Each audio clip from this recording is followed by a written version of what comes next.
गुरु का स्थान देवी देवताओं से भी ऊपर माना गया है। गुरु की बातों का पालन करने पर किसी का भी जीवन बदल सकता है।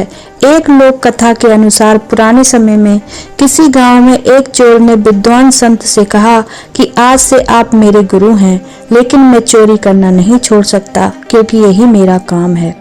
गुरु ने चोर से कहा कि ठीक है, अब तू मेरा शिष्य है। मेरी एक बात ध्यान में रखना, सभी महिलाओं को अपनी माता और बहन समझना। चोर ने ये बात मान ली। ये लोग जिस गांव में रहते थे उस राज्य के राजा के यहाँ कोई संतान नहीं थी।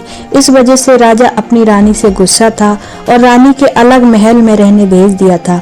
संतान ना होने की वजह से रानी भी बहुत दुखी थी। एक रात चोर रानी के महल में चोरी करने पहुंचा। रानी ने देख लिया कि चोर महल में घुस गया है। महल के चौकीदारों ने भी चोर को देख लिया और उन्होंने राजा को खबर दे दी।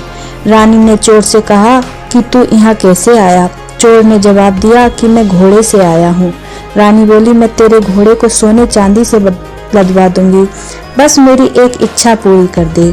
चोर को अपने गुरु की बात याद थी, वह भागा नहीं। उसने कहा कि आप तो मेरी माँ समान हैं, मुझे पुत्र समझकर अपनी इच्छा बताएं। मैं चोर हूँ, लेकिन मेरे बस में होगा तो मैं जरूर पूरी करूँगा।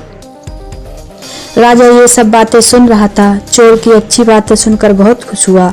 उसने चोर को दरबार में बुलवाया और कहा कि मैं तुझसे बहुत प्रसन्न हूँ, तू मांग ले जो चाहता है। चोर ने राजा से हाथ जोड़कर विनती की कि आप महारानी को दुखी मत रखो, आप उन्हें अपने महल में रखो, अपने से दूर मत रखो।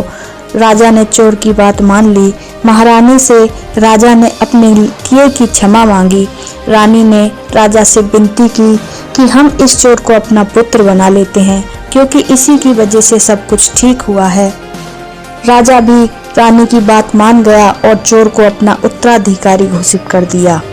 हमें इस कहानी से यह सीख मिलती है कि गुरु की बातें जीवन में उतारने से किसी का भी जीवन बदल सकता है। चोर चोरी करता था, लेकिन उसने अपने गुरु के उपदेश को ध्यान रखा और राजा रानी उससे प्रसन्न हो गए। एक चोर का जीवन बदल गया, वह एक चोर से एक राजकुमार बन गया।